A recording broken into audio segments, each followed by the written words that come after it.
Hello everyone, I'm Priya Nayak and you are most welcome on our channel Education Will। तो मैं आपको बता दूं आज हमारा क्लास 3 होने जा रहा है। CUET PG इंग्लिश लिटरेचर का हम कंप्लीट प्रिपरेशन कर रहे हैं only on our YouTube channel education will. ये जो क्रैश कोर्स है इसमें आपको 3 days on Monday, Wednesday and Friday at 7 PM आपको क्लासेस मिल जाएंगी हमारे यूट्यूब चैनल पर। And apart from that on the alternate days हम कंडक्ट कर रहे हैं 75 MCQ सीरीज। हर क्लास में आपको 75 क्वेश्चंस मिलेंगे और हमारा टारगेट है कि एग्जाम के पहले हम जितना हो सके उतना क्वेश्चंस डन कर दें, ठीक है। इसके अलावा आपको स्क्रीन के ऊपर ये नंबर दिख रहा होगा, है ना। अगर आपको कोई भी प्रॉब्लम है related to your preparation, you want any kind of guidance, तो you can simply call on this given number. आपको डिस्क्रिप्शन में टेलीग्राम ग्रुप की लिंक मिलेगी, 2 लिंक मिलेंगी आपको।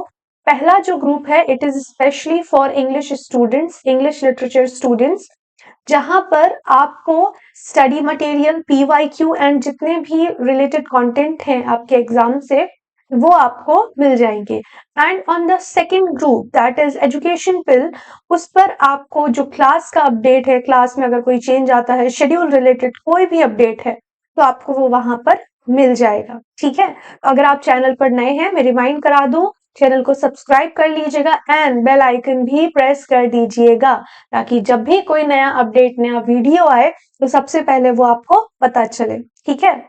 आज का हमारा कोटेशन है the secret of getting ahead is getting started. तो आप कभी भी लेट नहीं है। The moment you determine yourself कि हाँ मुझे ये करना है, द मोमेंट यू डिसाइड कि नहीं अब मैं नहीं रुकूंगा, आपकी जर्नी वहीं से शुरू हो जाती है। तो अगर आपको लग रहा है आप लेट हैं तो ऐसा बिल्कुल भी नहीं है। Just start your preparation today. Class को शुरू करने के पहले मैं जो पिछले क्लास के MCQ थे उनको डिस्कस करूंगी। आपको शायद पता होगा कि हम हर क्लास में apart from the chapter that we are discussing, हम हर क्लास में डेली 5 MCQs भी करते हैं, ठीक है। तो पिछले क्लास का सबसे पहले हम लोग आंसर देखेंगे, उसके बाद आज का जो क्लास है एज ऑफ चौसर वो शुरू करेंगे। The first question says who was the leader of the Norman conquest of England in 1066 AD? इसको हमने पिछले क्लास में पढ़ा था, it is William the Conqueror. Question number second says which legal document signed in 1215 is often considered a key development in limiting the power of the monarchy during the Anglo-Norman period? So it is Magna Carta. Then comes question number third, which says what language resulted from the fusion of Old English and Norman French during the Anglo-Norman period? Was it Middle English, Old French, Anglo-Saxon, or is it D, Latin? So it is option number A, Middle English. Question number 4 says which English university was founded in 1209 during the Anglo-Norman period? Oxford, Cambridge, Harvard, or is it D, Sorbonne? So it is option number B, that is Cambridge. इसके बाद आता है अगला question. What term is used to describe the medieval French narrative poems that celebrate the heroic deeds of warriors? इसका answer है चैंसन्स D गेस्टे, जिसे हम लोगों ने बहुत ही अच्छे से हमारे पिछले क्लास में भी पढ़ा था, ठीक है। तो चलिए अब हम शुरू करने जा रहे हैं the age of Chaucer. Age of Chaucer मैं आपको बता दूं कि इसे हम एज ऑफ चौसर ही क्यों कहते हैं। इट्स बिकॉज कि इस टाइम पीरियड में सबसे प्रोमिनेंट इंग्लिश राइटर का जन्म होता है, जिन्हें हम फादर ऑफ इंग्लिश पोइट्री कहते हैं, फादर ऑफ इंग्लिश लिटरेचर भी कहते हैं। ये जो राइटर हैं जियोफ्रे चौसर, इन्हीं से हमारे असल इंग्लिश लिटरेचर की शुरुआत मानी जाती है। And that is why we consider Geoffrey Chaucer very important from every perspective of English literature. अब जो एज ऑफ चौसर है इसे हम 1300 to 1400 कंसिडर करते हैं। हालांकि जो एज ऑफ चौसर है, चौसर का जो जन्म है वो 1340 के अराउंड हुआ था, लेकिन in literature we always study in round of figures, है ना, ताकि आपको डेट्स हमेशा याद रहें। Age of Chaucer. अब एज ऑफ चौसर में जो सबसे पहला प्रोमिनेंट फीचर है जो हमको देखने को मिलता है वो है एलिटरेटिव रिवाइवल। तो हमने पिछले क्लासेस में देखा था कि बी इट ओल्ड इंग्लिश और मिडिल इंग्लिश, जो एलिट्रेशन है उसका यूज हमेशा से ही प्रोमिनेंट रहा है। फिर हो जाती है नॉर्मन कॉन्क्वेस्ट, उसके बाद राइम्स का यूज होना ज्यादा बढ़ जाता है और जो एलिट्रेशन है वो काफी हद तक रुक जाता है। इस एज में हमें देखने को मिलता है एलिटरेटिव रिवाइवल। जो मेजर ऑथर्स इस टाइम पीरियड की वो एलिट्रेशन को one of the most used writing style use करने लग जाते हैं। इस वक्त इंग्लिश जो है वो कोर्ट का लैंग्वेज भी बनता है इन 1362, पार्लियामेंट का लैंग्वेज बनता है इन 1363 and English became the language of school teaching in 1386। तो ये कुछ एक्स्ट्रा फैक्ट्स है, आप नोट डाउन कर लीजिएगा अगर आपके नोट्स में ये नहीं है तो। बात कर लेते हैं इस टाइम पीरियड के हिस्टोरिकल बैकग्राउंड की। इस वक्त 3 से 4 मेजर चीजें हुई जिन्होंने इस पूरे एरा को बहुत ज्यादा अफेक्ट किया। The first thing that happened is 100 years war. 100 years war जो है ये एक वॉर का सीरीज था। इट वॉज नॉट कि एक वॉर हो रहा है 100 इयर्स तक, it was a series of many small and big wars that happened between England and France, and roughly ये जो 100 year wars है ये कुछ 100 years के लिए होता है, इसीलिए हम इसे 100 year war कहते हैं। तो यहाँ आपको ये याद रखना है that it happened between England and France। वैसे तो इसमें काफी सारे सिग्निफिकेंट वॉर्स रहे, लेकिन एक जो सबसे ज्यादा जाना जाता है वो वॉर था जिसमें इंग्लैंड जीतता है बाय यूजिंग द लॉन्ग बो टेक्निक। इस वॉर ने उस वक्त का जो इंग्लिश लिटरेचर था उसको बहुत ज्यादा इन्फ्लुएंस किया। इस वॉर की वजह से इंस्पायर होके उस वक्त के राइटर्स ने उस वक्त की सोसाइटी में जो चेंजेस आ रहे थे उसको अपने वर्क्स में लिखा, जिसका सबसे बेस्ट एग्जाम्पल है जोफ्रे चौसर का द कैंटरबरी टेल्स। इसके बाद है next event that is the black death. The black death जो है इसे हम बबनिक प्लेग भी कहते हैं। जैसे आप जानते हैं कि भारत में कुछ टाइम पहले कोविड आ गया था, एक महामारी जिसकी वजह से काफी मासूम लोगों की जान गई। बिल्कुल वैसे ही जो प्लेग फैला इंग्लैंड में उसने उस वक्त की 40 to 60% ऑफ यूरोप्स पॉपुलेशन की डेथ हो जाती है ब्लैक डेथ की वजह से। इट वॉज सो डार्क कि इसको ब्लैक डेथ बुलाने लगते हैं, है ना। और इसका आप टाइम पीरियड भी देख लीजिएगा, इट हैपेंड बिटवीन 1346 टू 1353। उस वक्त की जो राइटिंग्स थी अगर उसमें आपको 100 ईयर वॉर देखने को मिलेगा, तो ब्लैक डेथ की वजह से जो लोगों के बीच जो गरीबी आ जाती है और लोगों के अंदर जो डार्कनेस वाली फीलिंग आती है वो भी आपको देखने को मिलेगी। ठीक है, moving on to the next thing we have peasants revolt. अब देखिए सबसे पहले 100 ईयर वॉर हुआ, फिर उसी वक्त प्लेग भी आ गया। अब होगा क्या कि पैसे की कमी हो जाएगी जिसकी वजह से, और आप जानते हैं कोई भी अगर चीज होती है तो सबसे पहले गरीब को पिसना पड़ता है। तो बिल्कुल वैसे ही हुआ क्या कि उस वक्त के जो नोबलमैन थे, जो डिग्निटरीज थे और जो अथॉरिटी में बैठे लोग थे, उन्होंने पीजेंट्स के ऊपर हायर टैक्सेस लगाना शुरू कर दिए। वैसे ही वॉर हो चुका है, ब्लैक डेथ आ गई है, लोगों के रिलेटिव्स की जान गई, और ऐसे में इतने हायर टैक्सेस पे करना पीजेंट्स के लिए पॉसिबल नहीं था। इसीलिए पीजेंट्स जो है वो रिवोल्ट कर देते हैं to reduce the tax. It happened in 1381 and इसमें दो मेजर लीडर्स थे, दो इंपॉर्टेंट लीडर्स थे जिन्होंने इस पीजेंट्स रिवोल्ट को लीड किया। सबसे पहले तो वॉट टेलर सबसे ज्यादा इंपॉर्टेंट है। Another prominent leader was mister John ball. इस इंसिडेंट को, इस पीजेंट्स रिवोल्ट को हम दी ग्रेट राइजिंग नाम से भी जानते हैं। ओके, चलिए अब बढ़ते हैं इस एज की थीम में। तो अगर इस वक्त का आप थीम नोटिस करें तो it was a mix of everything, क्योंकि 100 ईयर वॉर हुआ, ब्लैक डेथ हुआ, पीजेंट्स रिवोल्ट हुआ, अचानक से बहुत सारे सोसाइटल चेंजेस आ रहे थे, है ना। जो लोग हैं उनमें बहुत निराशा भी भरी थी, एट द सेम टाइम बहुत पॉलिटिक्स भी चल रही थी, क्योंकि इतना जब बड़ा कोई इवेंट होगा तो जो पॉलिटिकल पार्टीज हैं वो भी हर चीज को अपना गेम बना लेंगी। तो जो पॉलिटिकल चेंजेस थे, कल्चरल शिफ्ट्स थे, सोसाइटल चेंजेस थे, वो सारे हमें इस टाइम पीरियड के वर्क्स में देखने को मिलते हैं। Again, इसका बेस्ट एग्जाम्पल कैंटरबरी टेल्स है, which include the major changes of that time period. अगर हम प्रोज की बात करें तो प्रोज का इस टाइम पर शुरुआत हो चुका था। इंग्लिश प्रोज की बिगनिंग हमको एज ऑफ चौसर से देखने को मिलती है। One of the best examples is Thomas Malory, जो किंग अर्थर के ऊपर वर्क लिखते हैं। इसके अलावा जॉन वाइक्लिफ का बाइबल ट्रांसलेशन भी one of the best examples है ऑफ प्रोज राइटिंग। ठीक है, इसके बाद हम देखेंगे major writers and their works of this era.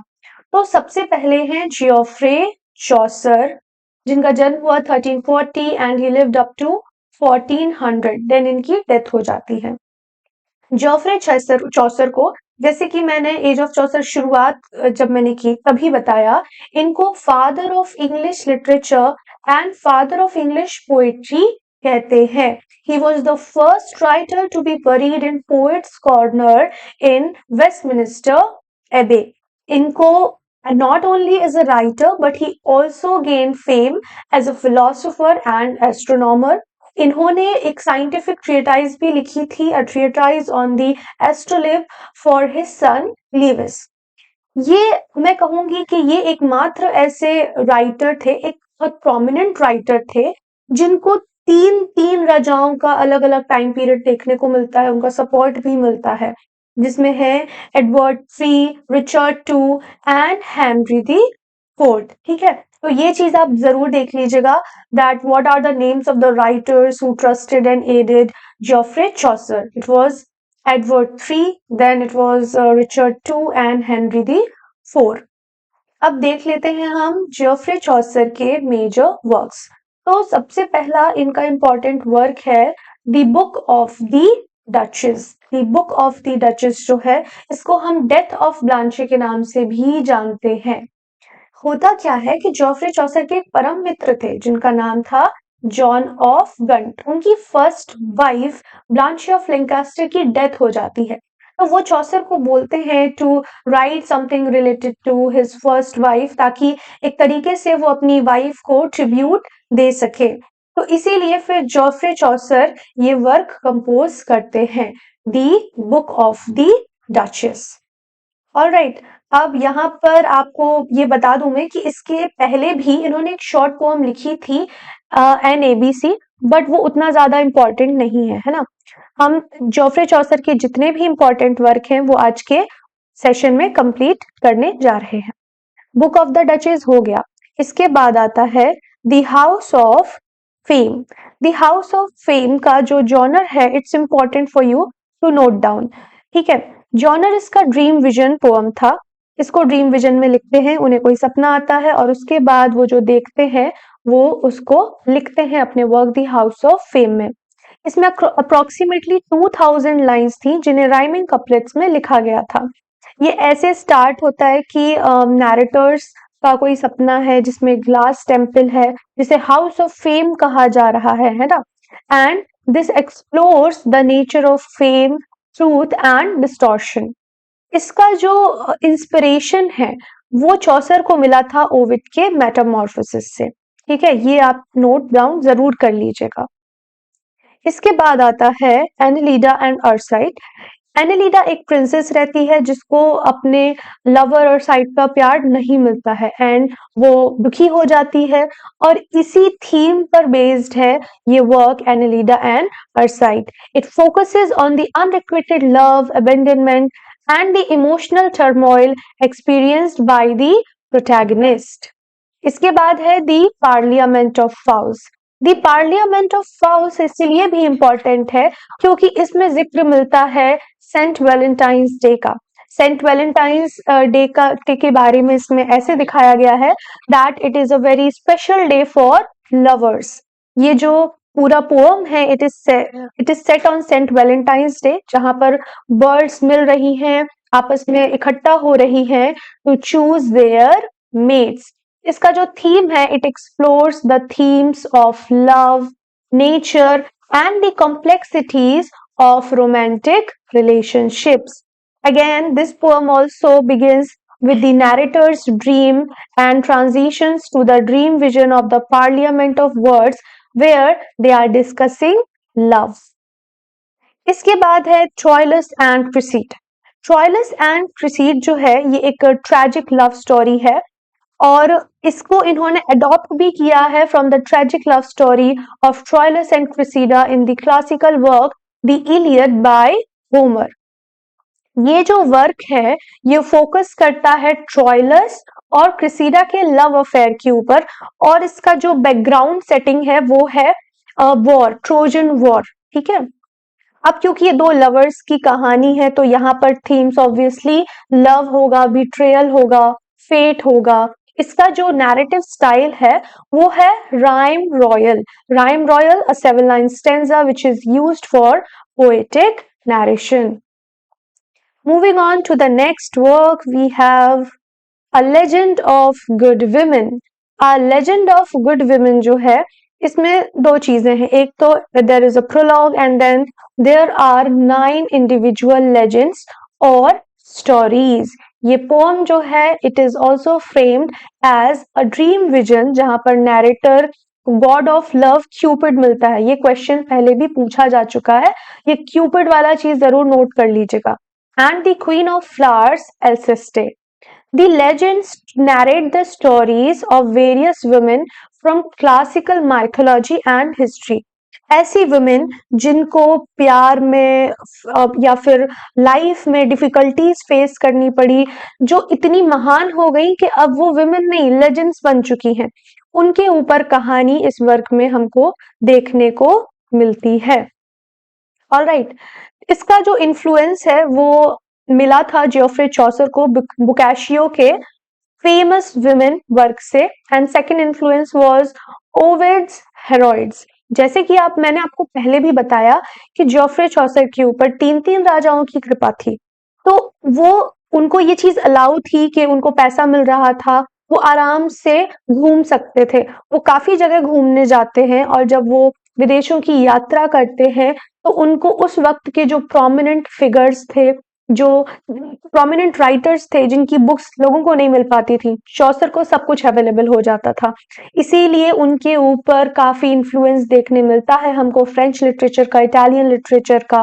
बुकाशियो का भी जो वर्क है उससे इंस्पायर्ड होके ये लिखते हैं the legend of good women. अब आता है जियोफ्रे चौसर का सबसे important work and that is the Canterbury Tales.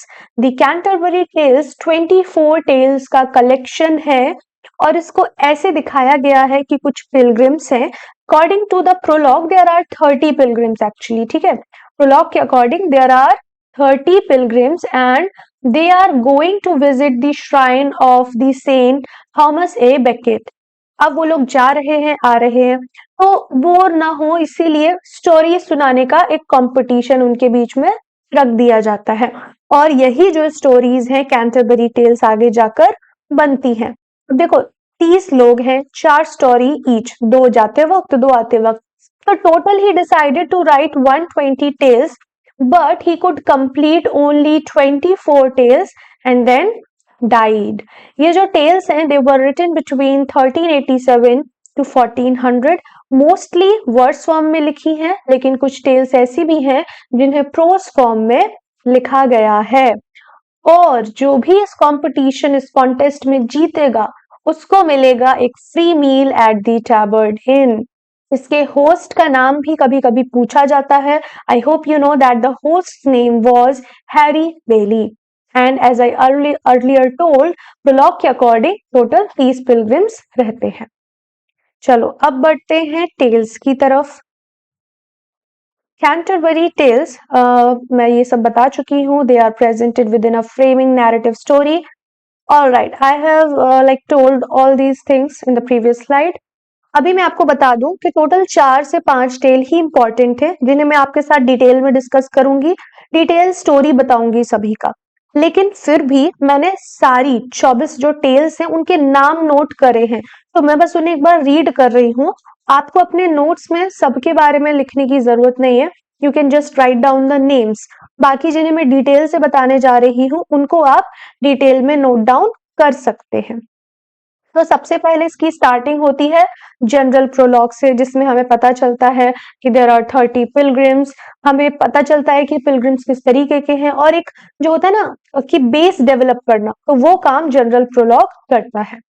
फिर सबसे पहले आती है दी नाइट्स टेल, जिसे नाइट नैरेट करता है।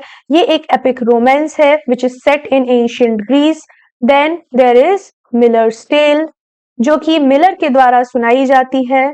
The third one is the reeve's tale. देखिए ये जो सारी टेल्स हैं ये बहुत इंपॉर्टेंट नहीं है, सारी इंपॉर्टेंट नहीं है, तो मैं सिर्फ नाम सुनाकर आगे बढ़ रही हूँ। लेकिन बाकी जो इंपॉर्टेंट टेल्स है उनको मैं आपके साथ डिटेल में डिस्कस करूंगी। After that comes the cook's tale, जो कि अनफिनिश्ड रह जाती है। फिर है the man of law's tale, जिसे मैन ऑफ लॉ नैरेट करता है। It is a tale of virtuous Christian princess. उसके बाद है the wife of Bath tale. Wife of Bath एक इंपॉर्टेंट टेल है। इनफैक्ट वाइफ ऑफ बाथ का जो कैरेक्टर है वो भी अपने आप में काफी इंपॉर्टेंस रखता है। उसके बाद है दी फ्रायर्स टेल। फ्रायर्स टेल है एक satirical story about a corrupt Sumner and a devil. फिर है दी समनर्स टेल। जो पहले हमने टेल देखा फ्रायर्स टेल, वहां यहाँ पर उसका रिस्पॉन्स हमको देखने को मिलता है। Then there is the clerk's tale, then the merchant's tale. After these two comes the squire's tale. Squire का कैरेक्टर आप देख लीजिएगा कि इसका कैरेक्टर स्केच कैसा है। It is a fantastical romance about a magical realm told by the squire. Then there is the Franklin's tale, which is a story of love, generosity and patience and narrated by Franklin. फिर है the physician's tale, the pardoner's tale. Pardoner's tale के बारे में भी आप थोड़ा बहुत detail से देख सकते हैं, बट नॉट दैट इंपॉर्टेंट। उसके बाद है the monk's tale, the nun priest tale, the second nun's tale, the canon yeoman's tale, the shipman's tale, the prioress tale, Chaucer's tale of sir Thopas and Chaucer's tale of Melibee. क्यों मैंने यहाँ पर चॉसर्स tell लिखा है? ताकि आपको यहीं से याद हो जाए that these two tales are written by Geoffrey Chaucer himself, means उनके द्वारा ही ये सुनाई जाती है। Then there is the manciple's tale. अब हम शुरू करते हैं in the detail discussion of the 4 major tales. The first important tale is the knight's tale. ये जो नाइट्स टेल है, it is a story of 2 friends, you can see, ठीक है। पैलामेन एंड अर्काइट रहते हैं, काफी अच्छे मित्र रहते हैं, नोबल नाइट्स रहते हैं। इनको एक किंग जिसका नाम रहता है थीसियस, ये प्रिजनर बना लेता है, ठीक है। अब उसकी जेल में, उसकी जेल की खिड़की से ही एक लड़की को देखते हैं जिसका नाम है एमिली, और एमिली जो है वो थीसियस की रिलेटिव रहती है, वो उसकी सिस्टर इन लॉ रहती है। अब उसको देखकर इन दोनों को उससे प्यार हो जाता है, और ये जो उनकी इतनी घनिष्ठ मित्रता थी बढ़िया दुश्मनी में बदल जाती है, और काफी इनके बीच फाइट वगैरह होती है। But at the end Palamon marries Emily. So this was the knight's tale. इसके बाद है the wife of Bath's tell.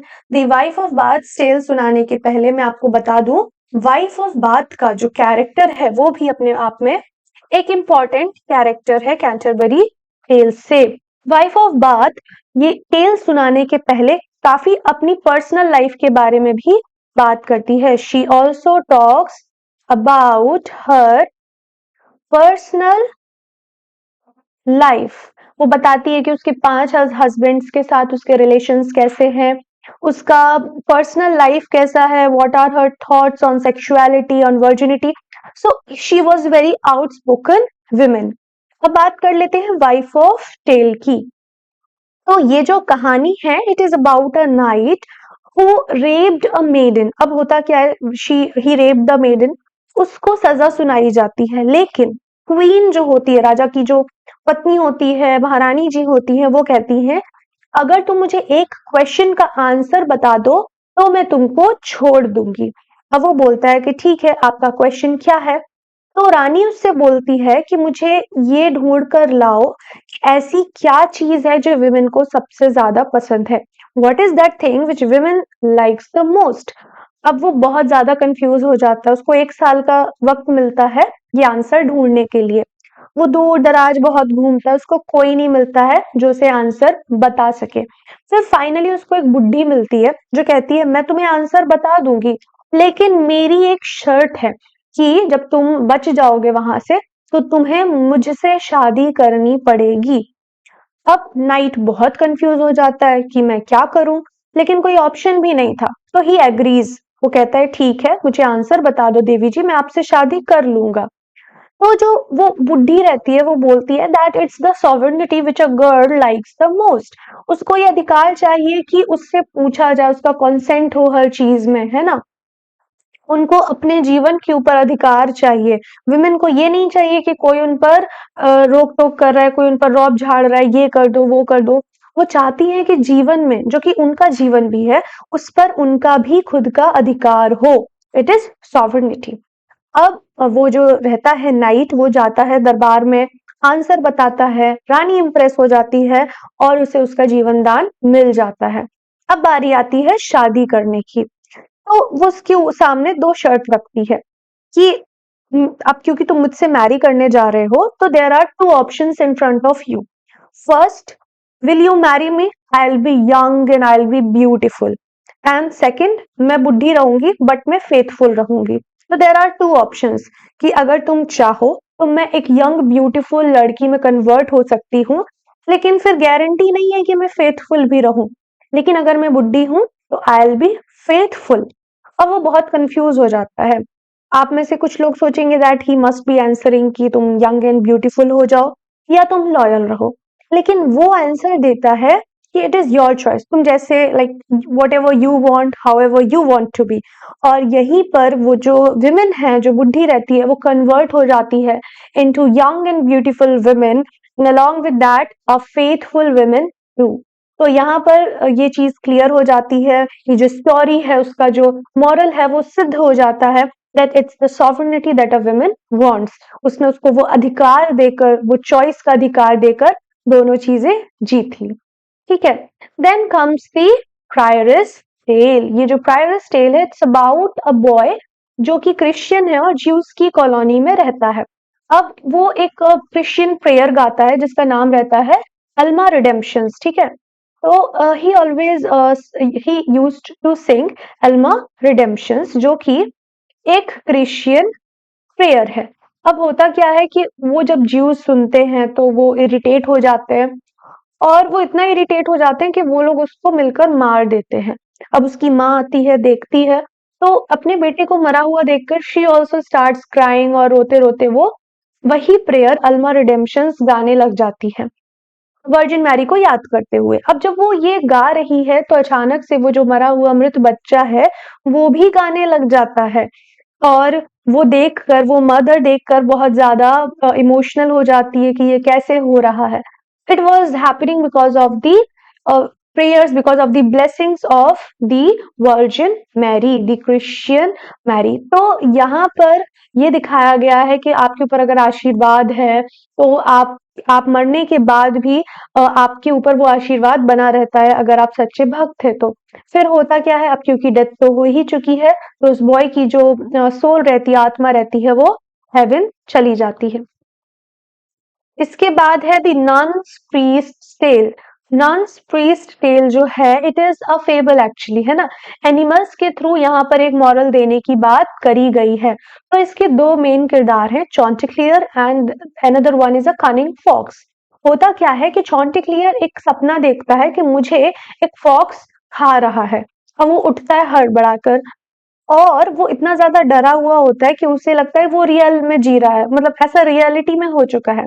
But then he wakes up, he relax कर, ये तो सपना था। अब उसी दिन उसकी मुलाकात एक रियल फॉक्स से हो जाती है, और वो बोलता है अरे वाह चॉन्ट क्लियर, तुम तो बहुत अच्छा गाना गाते हो, जरा मुझे भी सुना के दिखाओ।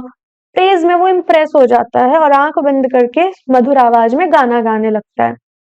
अब जब वो गाना गाता है तो वो जो फॉक्स रहता है वो उसे दबोच लेता है।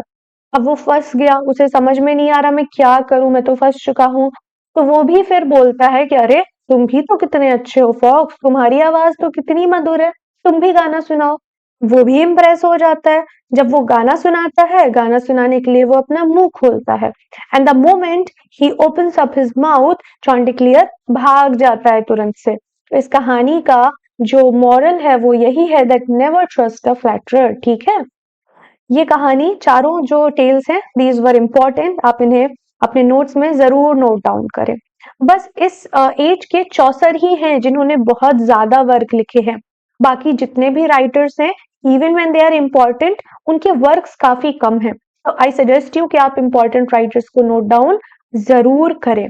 एंड ये जो नोट्स हैं इसमें मैंने खुद की प्रिपरेशन टाइम के नोट्स, अपडेटेड वर्जन, जो भी इंफॉर्मेशन है करेक्शन से, वो सब फाइनल करके मैंने इन्हें प्रिपेयर किया है। अगर आप इससे भी अपने नोट्स बनाते हैं तो I am sure they are going to 110% help you in your examination. फिर सेकंड राइटर है mister William Langland. William Langland एक मिडिल इंग्लिश पोएट थे जिन्हें सबसे ज्यादा अपने वर्क पियर्स द प्लोमैन के लिए जाना जाता है। Piers the ploughman, Piers ploughman जो है वो इनका सबसे मेजर वर्क है। It is long complex alliterative poem which was written in unrhymed verse. इसके बाद है जॉन वाइक्लिफ। जॉन वाइक्लिफ को मैं बता दूं इनके ट्रांसलेशन ऑफ बाइबल बहुत ज्यादा इंपॉर्टेंट है। वाइक्लिफ की ट्रांसलेशन ऑफ बाइबल आपको पता होनी ही चाहिए।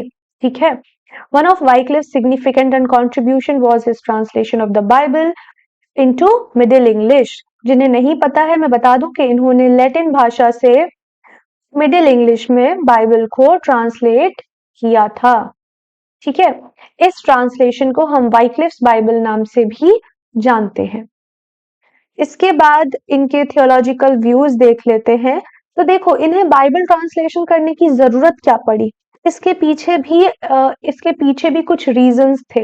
वाइक्लिफ अच्छे से देख पा रहे थे कि चर्च में सब कुछ ठीक नहीं चल रहा है। पोप्स अपनी अथॉरिटी चला रहे हैं, है ना, करप्शन हो रहा है, जो पोप्स हैं वो बड़ी वेल्दी होते जा रहे हैं, और जो क्रिश्चियनिटी की जो मेन मेन वैल्यूज हैं, जो उसकी सिंप्लिसिटी है क्रिश्चियनिटी की, वो कहीं ना कहीं गुम होती जा रही है, वो खोती जा रही है। उन्होंने इन्हीं सारी गलत प्रैक्टिसेस को क्वेश्चन किया, उन्होंने पोप की अथॉरिटी को क्वेश्चन किया, ये जो चर्च इतना ज्यादा वेल्थ एक्यूमुलेट करते जा रहे हैं इन सभी को क्वेश्चन किया, और ये उस वक्त एक तरीके का रेवोल्यूशन लाने की इन्होंने कोशिश की और लाए भी। अब है लोलार्डी मूवमेंट। तो अब मैंने जैसे कि आपको बताया कि he was not only an educated person but he was a reformist also. उन्होंने ना सिर्फ गलतियों को देखा, गलत चीजों को देखा, बल्कि उन्होंने बदलाव लाने की कोशिश भी की। और जब कोई लीडर बनता है तो कुछ लोग उसे फॉलो करने भी वाले बनते हैं। वही इनके जो फॉलोअर्स थे उनको जाना जाने लगा लोलार्ड्स के नाम से। ठीक है, इनको the morning star of reformation भी कहते हैं। और इनकी ट्रांसलेशन ऑफ बाइबल के अलावा इनका जो वर्क इंपॉर्टेंट है that is the last age of the church. अब आते हैं sir John Mandeville. Sir John Mandeville का सिर्फ एक ही वर्क फेमस है that is the travels of sir John Mandeville. फिर है John Gower. John Gower was a medieval English poet and Geoffrey Chaucer के कंटेम्प्ररी। अगर चौसर और लैंगलैंड के अलावा मैं बताऊं कि इंपॉर्टेंट कौन थे तो ही वॉज जॉन गावर। इनके ऊपर तो 2-3 बार डायरेक्ट क्वेश्चंस पूछे गए हैं। इनके दो बहुत ही इंपॉर्टेंट वर्क हैं। एक है कन्फेशियो अमेंटिस जिसका मतलब है द लवर्स कन्फेशन। ये इनका सबसे ज्यादा सिग्निफिकेंट वर्क था which was a long poem written in middle English. इसमें एक प्रेमी है वो अपने कन्फेशंस कर रहा है एक पुजारी को, है ना, और वो जो सारी कहानियां हैं वो लवर्स कन्फेशंस में लिखी गई हैं। सेकेंड सिग्निफिकेंट इनका वर्क है Vox Clamantis, the voice of one crying out. ये एक लैटिन पोएम थी which reflected the social and political events of that time period. इसमें पीजेंट्स रिवोल्ट के बारे में भी हमको पता चलता है। फिर आते हैं दी पर्ल पोइट। अब देखो, किसी को नहीं पता है कि दी पर्ल पोइट का रियल नेम क्या था, लेकिन इन्होंने 4 सिग्निफिकेंट वर्क लिखे हैं। सबसे पहला तो है sir Gawain and the Green night. इसके अलावा इन्होंने लिखा है पर्ल, पेशेंस एंड क्लीननेस। क्योंकि हम नहीं जानते कि उनका नाम क्या था, इन्हें लोग पर्ल पोइट के नाम से बुलाने लगे। इनकी ये जो चारों वर्क्स हैं, Pearl, Patience, Cleanliness, Purity, sir Gawain and the Green Knight, सारे ही इंपॉर्टेंट हैं, जरूर नोट डाउन करें आप। ठीक है। फिर आता है थॉमस हॉकलीफ। थॉमस हॉकलीफ का सबसे इंपॉर्टेंट वर्क है द रेजिमेंट ऑफ प्रिंसेस। ये इनका सबसे मेजर वर्क है। ये पोअम है which is offering advice to princess on governance and morality। तो राजपाट संभालना कैसे है, एक राजा के अंदर क्या अनुशासन होने चाहिए, क्या उसको वैल्यूज अपने अंदर इनकलकेट करनी चाहिए, वो सभी हमें इस work the regiment of princess में देखने को मिलते हैं। इसके बाद कंप्लेंट। कंप्लेंट जो है ये एक सीरीज ऑफ पोएम्स था, जिसमें कुछ फेमस पोएम्स भी हैं, जैसे कि complaint to his empty purse, जिसमें फाइनेंशियल स्ट्रगल्स के बारे में पता चलता है। नेक्स्ट इंपॉर्टेंट वर्क है सीरीज। सीरीज एक ऑटोबायोग्राफिकल पोएम है, जिसमें ना सिर्फ उनकी पर्सनल प्रॉस्पेरस लाइफ, बल्कि जो उनकी मेंटल हेल्थ के स्ट्रगल्स थे उसके बारे में भी देखने को मिलता है। अगर आपके पास वक्त कम है, फिर भी इन तीनों वर्क का डिटेल ना सही तो कम से कम नाम आप जरूर नोट डाउन कर लें। हर राइटर का, हर मेजर राइटर का, मेजर वर्क का नाम एटलीस्ट आपको जरूर पता होना चाहिए। Then there is John Lydgate. ये एक हाईली प्रोलिफिक पोएट थे। इन्होंने ना सिर्फ पोएम्स लिखे, इन्होंने पोएम्स के अलावा भी हिस्टोरिकल वर्क्स लिखे, रिलीजियस पीसेस लिखे, बैलेड्स लिखे। तो basically he was a polymath, है ना। उन्होंने हर दिशा में जो भी उनको नॉलेज था उसके अकॉर्डिंग उन्होंने वर्क्स को लिखा। इनका सबसे इंपॉर्टेंट वर्क था the Siege of Thebes. It was an early major work of Lydgate. ये एक एलिगोरिकल पोएम थी which was influenced by Chaucer's Canterbury Tales। तो प्लीज आप इनका the Siege of Thebes and Troy Book जरूर note down करें, है ना। The Fall of the Princes, ये एक लेंदी पोएम थी जो कि ट्रोजन वॉर की ही स्टोरी को दोबारा से बताती है। फिर there is the temple of glass. ये भी एक एलेगोरिकल ड्रीम विजन पोएम थी which explores the themes of love, chivalry and virtue। तो ये था एज ऑफ चौसर। जॉन लिडगेट इस टाइम पीरियड के आखिरी राइटर थे। मैं फिर से रिमाइंड करा दूं दैट आपको जरूरी है कि आप सारे मेजर राइटर्स का नाम लिखें, उनके वर्क लिखें। अगर किसी का बहुत इंपॉर्टेंट वर्क है, जैसे कि चौसर का द कैंटरबरी टेल्स, तो आप कैंटरबरी टेल्स का डिटेल्स भी जरूर इंक्लूड करें। ठीक है। अब मैं आपको फिर से बता दूं कि क्योंकि these all things are taking so much time, it takes so much time to prepare these PPT slides for you, so my only request is that कि आप अपना फीडबैक मुझे कमेंट सेक्शन में जरूर दें, है ना। अगर आपका फीडबैक मुझे मिलेगा तभी मुझे वो मोटिवेशन मिलेगा कि हाँ, मुझे इस टाइम पीरियड के अंदर आपका सिलेबस कंप्लीट कराना है। अदरवाइज हमने जो शेड्यूल बनाया हम उसमें भी धीरे धीरे कर सकते हैं, बट क्योंकि अब समय कम है तो it is requiring a lot of hard work from my side also. I want कि आप भी अपना 1-2 मिनट दें और मुझे कमेंट सेक्शन में फीडबैक दें कि आपको सेशन कैसा लगा, इससे आपको मदद मिल रही नहीं, क्या कोई टॉपिक्स हैं जो हमें ऑन प्रायोरिटी कवर अप करने चाहिए, क्या कोई ऐसे सजेशंस हैं जो आप हमें लेक्चर इंप्रूव करने को दे सकते हैं। तो हर चीज मुझे चाहिए। I want each one of you to provide me feedback in the comment section of the video. अगर आपको इससे मदद मिल रही है तो do like it and share it with all of your friends who are preparing for CUET PG English examination. Thank you. We will soon meet in our next class.